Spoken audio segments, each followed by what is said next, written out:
Kaixo guztioi, zer moduz?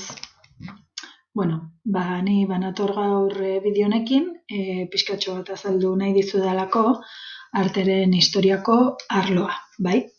Normalean aurkezpen hau gelan bertan egingo nuke eta zuekin gelan partekatuko genituzke zalantza, galderak, baina, egoera dakizuenez ez du hori egiten uzten, orduan bideotxo bat prestatu nahi nuen.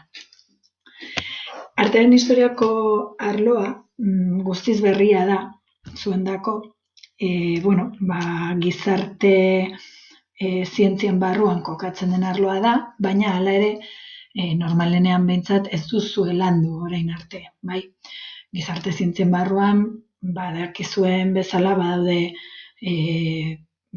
zientzia asko edo, bai, arlo asko ere, bai, da geografia, historia eta bar. Baina hain zuzen artearen historiari dagozkion arlorik ez dago DBH-ko etapan. Beraz, guztiz berria den zerbait da. Orduan pixkat natorkizue kontatzera zer den artearen historia, baina batez ere zer den artearen historia arloa, bai? Hemen irudian ikusten duzuen bezala, ezagunak egingo zaizkizuen hainbat irudi dituzue, bai? Seguro denak noizbait ikusi izan dituzuela, eta ziur nago inkluso batzuen izenak edo egileak ezagutuko dituzuela. Artearen historia bada hori, ezta? Arteen bidez eman den historia garapena, edo beste modu batetara esateko, historian zehar eman diren arte adierazpenak. Arte adierazpenak oso zabalak izan daitezke, ez dute zertan izan behar arkitektura, eskultura eta pintura, baina artearen historiako arloan nagusiki 3 arte mota horietan zentratzen gara.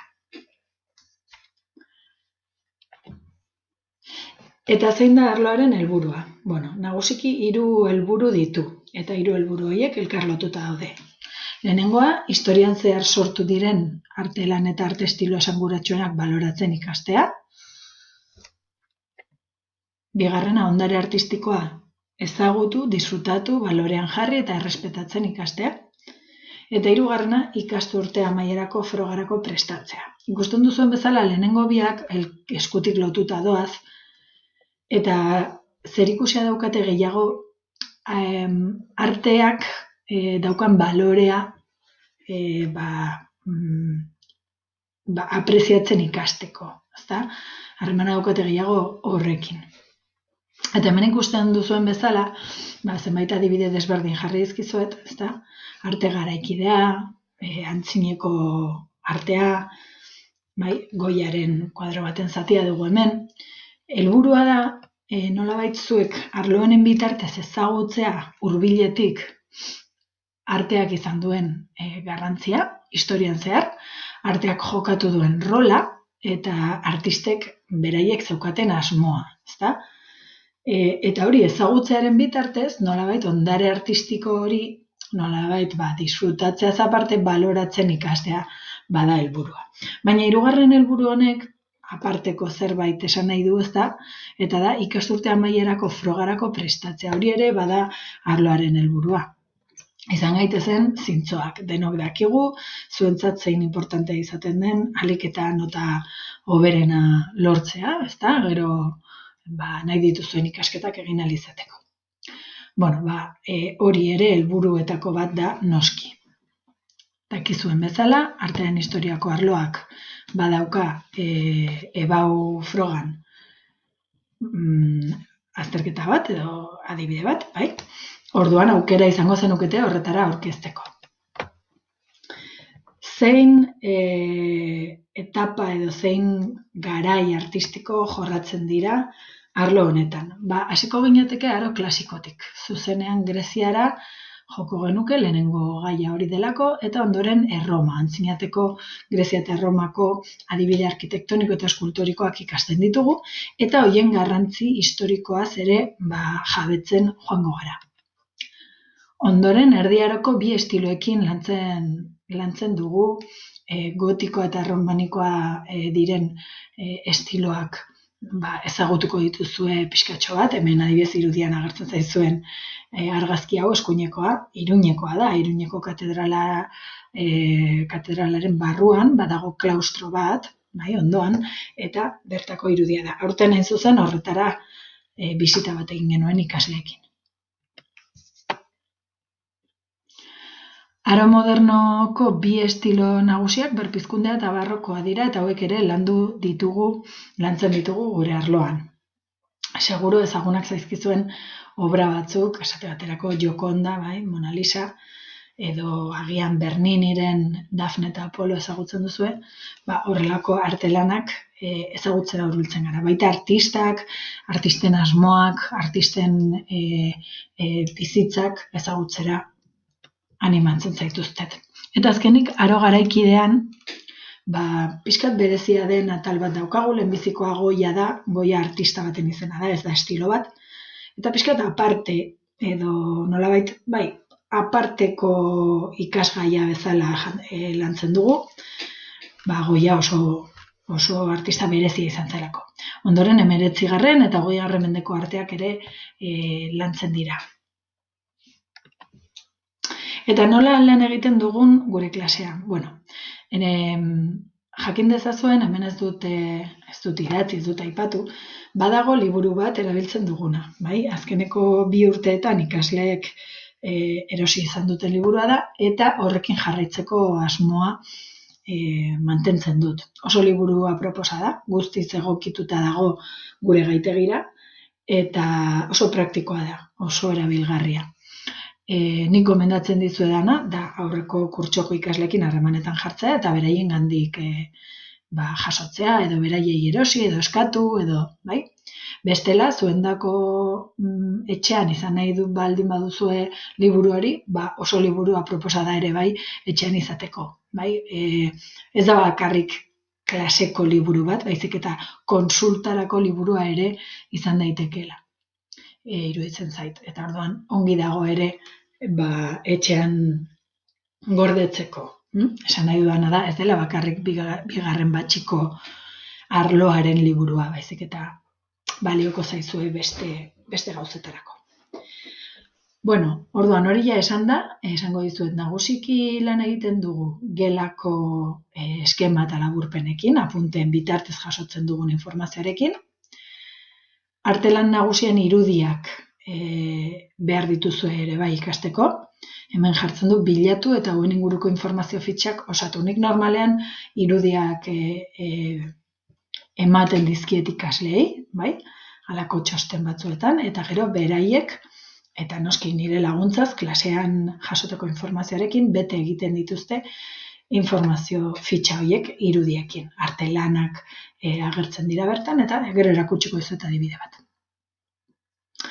Noizbehinka, nik proposatutako bibliografia, hau da izan daiteke liburu baten ataltxo bat, edo bideo bat, ikusentzunezko bat, dokumental bat, hori irakurtzea edo ikustea eskatzen diet, eta horren inguruko materia edo baliogarria izaten da ere, komplementatzeko edo osatzeko gelan lantzen duguna. Azkenik, nik proposatutako edo zuen kaboz proposatutako bisita gidatuak edo arte erakusketak ikustera joatea ere oso komenigarria da. Nik gutxienez, kurtsoan behin, eramaten ditut ikasleak ateraldi batera, artelanak in situ ezagutzera, baina zuen kabuz ere gomendagarria da noizean behin horrelakoak ezagutzera joatea. Eta heltzen gara interesatzen zaizuen parte batera. Arloaren ebaluazioari dagokionez, normalean eta eszepziozko egoera emanezean, hau da erabiltzen dugun ponderazioa. Lanak balio dute 130, azterketak 160 eta jarrera 110. Lanak esaten duenean, mota askotarikoak izan daitezke, baina nagusiki egiten duguna izaten da. Edo galdetegitxoren bat, klasean bertan egiten duguna, bestela iruzkin bat, hau da artelan bati buruz lan bat, eta kurtsoan behin edo bitan ere aurkezpenen bat. besteen aurrean obra bat edo artista bati buruzko aurkezpena eginez. Beraz, gutxienez trimestrean behin lan bat egin behar dute, eta gehienez, maximo, 3 lan. Eta horrek ematen du notaren 30%. Azterketak 60% balio dute, normalenean 100 hori lortzeko egiten ditugu edo partzialtxo bat eta gero azterketa nagusia edo noizean behin gertatu izan baldin bada ez duela astirik ematen partziala egiteko, orduan azterketa bakarra, baina ni beti saiatzen naiz azterketa 2 zatitan egiten, eta beraz partziala lehenbizi gainditzen dutenek materia hori kentzen dute, eta gero globalak ailegatzen direnean bakarrik daukate azterketaren beste erdia egiteko. Eta azkenik jarrera 100% kontatzen duena, eta hau ere oso garrantzitsua da. Gelan parte hartze konstruktiboa, galdera esanguratsuak egitea, parte hartzea baita erantzutea ere irakaslearen galderei, txukuntasunez egitea egin behar diren lanak, puntualtasunez entregatzea, horrelako gauza guztiak baloratu egiten dira ere bai. Eta zer egiten ikasiko duzue? Nagusiki hemen 3 zatitan jarri dizuet, hau gero lotuta dagoelako, azterketan ere galdetzeko moduarekin, bai? Arloan ikasiko duzue, adibidez, artelanak identifikatzen. Jakiten artelan bat nola deitzen den, nork egin zuen, noiz, eta zer nolako estiloa daukan. Irudi bat ikusi bezain pronto ezagutzen, azken finean, hori da. Artelan bat iruzkintzen ere ikasten duzue, iruzkintzea ikasiko duzuen bezala, komentario bat egitea, ezta? Artelan bat sakonki komentatzea edo iruzkintzea ere izango da ikasiko dugun gauza bat. Eta azkenik, galdera teorikoak erantzunez, estilo desberdinen ezaugarriak ezberdintzen ikasiko duzue. Hau da, demagun, gotikoa zer den, nolakoa den, eta zertan desberdintzen den erromanikoaren gandik. Eta azkenik, gustatzen zait komentatzea, zuek ikusteko, badakit azkenean nota asko inporta zaizuela, eta egia esan, arlo honekin, batzutan gertatu izan dena da, jendeak, beldurra edo hartzen dio, ezta, azterketa egiteari uste dutelako asko ikasi beharko dutela, eta agian ez dutela oso emaitza ona aterako, ona hemen hori ezeztatzen duten bi adibide, bale? Jarri dizkizuet azkeneko 2 urtetako emaitzak. Beur froga 17-18ko ikasturtean, Nafarroa mailan 94 gainditu zuten, eta gure ikastolan denek 100%. Bataz besteko nota Nafarroan 6,7 baldin bazen, gurean 7,73. Eta iazko kurtsoan, ikusten duzuen bezala, oraindik hobea izan zen bataz besteko nota, eta beti ere gaindituak 100%. Azken 2 urtetako adibideak dira besterik ez, baina kontatzen aldizuet beste aurreko urteetan ere bai, ez dela inoiz inor gainditu gabe. Orduan, honek niretzat esan nahi duena da, beldurrak kendu behar zaiola, bai? Eta animatu behar zaretela froga egitera.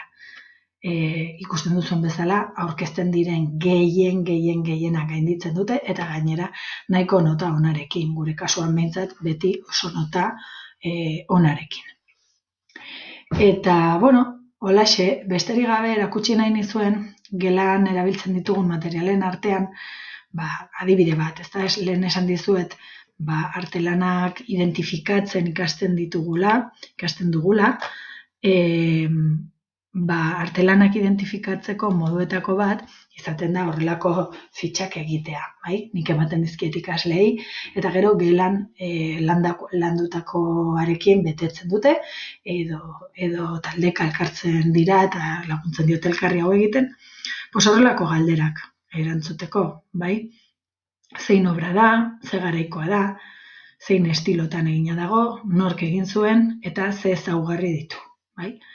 Eta horrelako hainbat irudi ikasten dituzuenez, ez bakarrik artelana, ez bakarrik margolanak, baizik eta baita eskultura eta arkitekturak ere bai, Azken finean, arlo honen bitartez ikasten dena, bada nolabait artearen historian ezinbestekoak diren obra garrantzitsu batzuk identifikatzen eta beraz baloratzen eta apreziatzen ikasten duzue. Eta honek zuentzako badauka balio oso handi bat. Eta da, ez bakarrik azterketa batean nota on bat ateratzea, baizik eta gerora begira zuen ezagutzan eta zuen kultura mailan hobekuntza izugarria lortzen duzuela eta munduan zehar bidaiatzen duzuelarik eta bisitatzen dituzuenean monumentuak edo museoak edo kaletik zoaztenean eta ikusten duzuenean zerbait, hori identifikatzea eta jakitea zein estilotakoa den edo nola eta zergatik egina izan den plazer handia ematen duen zerbaita, bai? Orduan, zabaldu buruak, zabaldu zuen adimena eta animatu nahi zaituztet artearen historiako arloa in situ ezagutzera. Eta hori da esan dezakedana momentuz. Edozein zalantza baldin baduzue, galdetu nahi badiazue edozein gauza, beldurrik gabe, idatzi korreo bat eta erantzuten saiatuko naiz lehenbailehen. Ongi izan, agur!